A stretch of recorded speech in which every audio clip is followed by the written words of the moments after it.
So okay, I'm not gonna spend a minute doing a face like last time because that was embarrassing. But some friends liked it so much that they told me to keep it because it could make for a good viral video. Um, I I'm gonna be honest. I don't enjoy doing these videos anymore, and I think I'm only doing it because it is one of the few things I'm doing productive in my life that keeps me from committing suicide. But I'm doing it anyway, whether it turns out good or bad, just because I do want to practice making YouTube videos and reviewing books in this format, even though it's not perfect, even though not all videos are good. I mean, especially right now, there's a freaking moth pissing me off here. Um, Again, I know not a lot of you guys are watching. This is just a beginner's attempt at a YouTube channel and a book review channel. I'm very open to any comments, criticism, or feedback, but most importantly, if anybody wants to talk about books, that'd be great. Don't have a lot of people talk about books with. I used to go on Reddit and different forums to look at other people's opinions on books, but it just feels very static in that format. I go to YouTube for more dynamic interaction, which is why I spent most of my time watching videos and reviews of books I like and actually reading them. Goodreads is another good place to go for more dynamic format. It is still text and comments, but I feel like it is better than YouTube videos if you want to, in-depth, not face-to-face, but like peer-to-peer, analysis and comments on books and any works of literature or nonfiction or whatever. So for now, I want to try to get wrap my head around Arthur Koestler's Darkness at Noon. This book is a good book, but it's a bitch to review because I didn't understand most of it or all of it. And this is like my sixth attempt at reviewing it, and I hope it's my last one because I don't think I'm going to put any more effort on this book. I mean, let me say, just because it's hard for me to review a book doesn't mean it's not a good book. I think this is one of the better books I've read since I've started this channel, and possibly one of the best books I've read this year so far, even though I haven't read that much yet. What is this book about? It's about the prosecution of a Russian party elite officer called Nikolai Salmanovich Rubashov. He's been arrested for betraying his party, which I want to say is Russia, but the country itself is deliberately unnamed by Koestler, and the leader of the country and the party is unnamed, but it's supposed to be Stalin. And he gets arrested because of his betrayal to the cause, and he ends up having to. He seems forced. He's forced to confess to his crimes by one of his former comrades, Ivanov, and this other party officer or party ranking official called Gletkin, who is actually more aggressive than Ivanov, because Ivanov is a friend of his and an old-time comrade of the Bolshevik Revolution, where Gletkin is the new generation of the party's elite, who has a more brutal view of how politics and all these interrogations and anything that has to do with the progression of the cause has to be conducted. I don't want to spend too much time on the plot because the plot is, again, I don't want to spoil anything because I felt like I spoiled too much for my last few reviews. And second, I feel like the strengths of this book is not the plot. If you want me to talk about the plot, all I can say is that it is basically Rubashov, a collection of Rubashov's lives before he was arrested, and his role in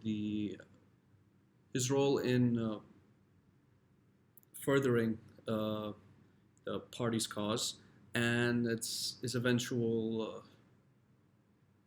change of heart after carrying out certain orders Um, and that's it. I don't want to give too much on. I don't want to say what happens at the end because that's a spoiler. Um, I want to say the strength of the book is not really the plot, but most of the recollections Rubishov has of his past, you know, of his life when he was working for the party, and also the discussions between him and Ivanov, which I think are one of the highlights of the book, if not the highlight.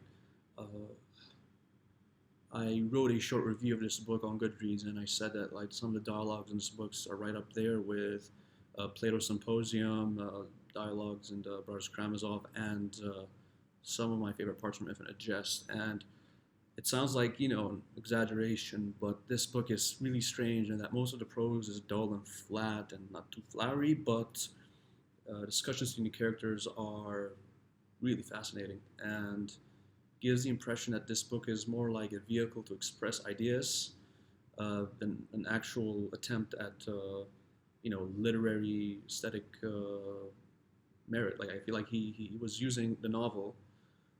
Koestler was using the novel as a form to express his ideas rather than write a good story. Um, so let me now talk about some of the themes of the book. One of the themes of the book, I suppose, is the nature of revolutions. How revolutions start out one way. Everybody or a certain group of people agree on how they start out, and how they ought to carry out their certain ideals, and how these means to an end and different ideals they have get changed through the years, and how when the conditions change, different factions emerge, and some people stay committed to a certain version, a more extreme version way of carrying out this ideal, while others start to realize maybe we're betraying our cause from the beginning and we're doing more harm than good. And what usually happens is that one person in these different factions stands out, gets all the power, and everybody has to follow this person. In this case, Stalin. Otherwise, you get sent to concentration camps, or you get exiled, or you get executed, and whatever. In Rubishov's case, I want to say, pretends to follow uh, Stalin's orders, or number one's orders. Stalin's never mentioned explicitly by name in this book. He becomes a foreign diplomat that carries out the party's cause outside Europe and tries to help further communism throughout Europe. I don't want to give away too much, but like he ends up kind of hurting the not communist cause, but like he ends up hurting other people in carrying out some of these orders from uh, from number one, inadvertently, but still. And on one occasion, he does sacrifice one of his subordinates' life to save his own skin, which is one of the big regrets he has as he's in jail. Think of all the bad things he's done in the name of communism. So here's one dialogue between Ivanov, one of Rubishov's former comrades in the party, who's now his interrogator, to get a confession out of him, and Rubishov himself. And this shows the key difference between Rubishov's ideals and what he believes in, and Ivanov and the party at large. And now this is Rubishov talking to Ivanov. Admit, he said, that humanism and politics, respect for the individual and social progress are incompatible. Admit that Gandhi is a catastrophe for India, that chasteness in the choice of means leads to political impotence. In negatives we agree, but look where the other alternative has led us. Well, asked Ivanov, where? Rubishov rubbed his pince-nez on his sleeve and looked at him short-sightedly. What a mess, he said. What a mess we have made of our golden age. Ivanov smiled. Maybe, he said happily. Look at the Gracchi and Saint-Just and the Commune of Paris. Up to now, all revolutions have been made by moralizing dilettantes. They were always in good faith and perished because of their dilettantism. We, for the first time, are consequent. Yes, said Rubishov. So consequent that in the interest of a just distribution of land, we deliberately let die of starvation about 5 million farmers and their families in 1 year.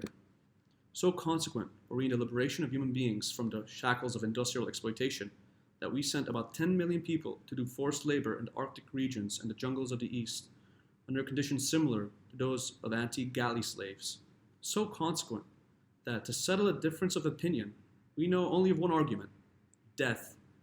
Whether it is a matter of submarines, manure, or party line to be followed in Indochina. Our engineers work with the constant knowledge that an error in calculation may take them to prison or the scaffold. The higher officials in our administration ruin and destroy their subordinates because they know that they will be held responsible for the slightest slip and be destroyed themselves. Our poets settle discussions on questions of style by denunciations to the secret police, because the expressionists consider the naturalistic style counter-revolutionary. Because expressionists consider the naturalistic style counter-revolutionary, and vice versa. Acting consequentially in the interest of the coming generations, we have laid such terrible privations on the present one that its average length of life is shortened by a quarter. In order to defend the existence of the country, we have to take exceptional measures and make transition stage laws, which are in every point contrary to the aims of the revolution. The people's standard of life is lower than it was before the revolution. The labor conditions are harder. Discipline is more inhuman. The peace works drudgery worse than colonial countries with native coolies. We have lowered the age for capital punishment down to 12 years. Our sexual laws are more narrow-minded than those of England. Our leader worship more Byzantine than that of the reactionary dictatorships. Our press and our schools cultivate chauvinism, militarism, dogmatism, conformism, and ignorance. The arbitrary power of the government is unlimited and unexampled in history. Freedom of thought, of the press, of opinion, and of the movement are as thoroughly exterminated as though the proclamation of the rights of man had never been. We have built up the most gigantic police apparatus, with informers made a national institution, and with the most refined scientific system of physical and mental torture. We whip the groaning masses of the country towards theoretical future happiness, which only we can see. For the energies of this generation are exhausted. They were spent in the revolution. For this generation's blood white, there is nothing left of it but a moaning, numb, apathetic lump of sacrificial flesh. Those are the consequences of our consequentialness. You call it vivisection morality. To me, it seems sometimes as though the experimenters had torn the skin off the victim and left it standing with bare tissues, muscles, and nerves. All right, now that's a lot to digest, and it was probably my favorite passage of the whole book, although there are a lot of other great passages, and it made me think a lot about the differences. It's not just that Rubishov has differences between what he believes in and what the party believes in, but he starts to realize the truth of the reality at hand of what has become of his country and the party that runs it. So one of the other running themes that was mentioned right there is that the party at a time, the communists, or Stalinists to be more specific, thought that ends justified their means to the extent that it was okay to kill, millions of people if it meant that a future socialist utopia was possible, and that they all believed that it would be attained, but it was just a matter of how many years is it going to take for it to come about. No one really knew. Part of the problem was that the dictatorship controlled not only everything that had to do with production and knew what everything was going on, but it controlled knowledge. It controlled what goes into textbooks. It controlled who exists and who not. When someone got killed, their entire existence was wiped out of existence in every record, and that person not only died, but it was as if he or she didn't even exist. So it was a very, very oppressive place to live, very oppressive time and place to be alive in, and really drives home the point that sometimes revolutions or these massive social and political changes don't turn out the way you would want them to or you expect them to, even though if you were a fervent supporter. The revolution Rubishov was referring to was the Bolshevik Revolution. It was when Lenin and other people were overthrowing the Tsar because of bad living conditions. I don't know my Russian history that well, but this is just general idea of what I know. So if I'm wrong, please correct me or don't take my word for it. But I know that that was the Bolshevik Revolution is referring to, and with Lenin's rule, there was a lot of reforms. There was more distribution of land, you know, uh, help the poor and farmers and everything. And under Stalin's regime, there was this massive attempt at collectivization of like trying to make everyone. Okay, no, this is not a history book lesson. This is just some background. I'm going to stop here. So that's what I like about the book. All this conversation between Rubishov and Ivanov, and I don't want to say too much, but the book is dark in the psychological torture they put Rubishov and other prisoners through, and kind of shows you the insides of uh, living in a totalitarian state, and especially if you're a political dissenter. And I think this book would not be possible if the author himself did not live through this kind of thing. Koestler himself was involved in a political party. He was jailed several times. He was interrogated several times. He was in and out of countries in Europe until he settled in the UK. But yeah, it's not a pretty way to live. This book is not anti-socialist, but it is anti-totalitarian, and I think it's important to make that distinction. I would say I'm someone more to the left, but I have my own reservations with the left for other reasons. I'm very much aware of how complex uh,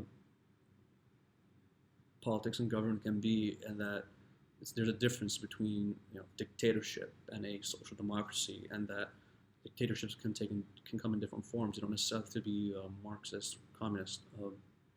So anyway, this is all I want to say about the book. Again, apologies for having a shitty review. I really wanted to do research on this, but it just, a lot of the book just went by my head in terms of plot. I just wanted to give my thoughts on what I liked about it. In terms of what I didn't like about it, I think I already made it clear that the prose could be flat and boring, and this might not be for everyone because the plot is not that, it doesn't really grab you by the throat, and it's not a page turner, but it is very interesting book about communism in the 20th century. I think it should be right up there with 1984 and Brave New World for like a mandatory reading for dystopian novels, so that people won't repeat the mistakes that previous generations did. So that'll be all. Hope you all like this review. If you care to, could you please comment or subscribe? Most importantly, just give me anything, because you guys didn't comment for shit. You were giving me no motivation to go on, but I'm still doing this shit. I'm not asking for money. I'm not asking for Patreon or anything. I just ask for interaction. I'm not expecting anything from you guys. It's the internet. No one gives a shit. You guys will probably watch it just to make fun of me. I don't care. But anyone there that actually reads the books I'm reviewing, like, please, like, let me know. Like, what do you think of the book? What do you think? All right, that's enough. Bye, guys.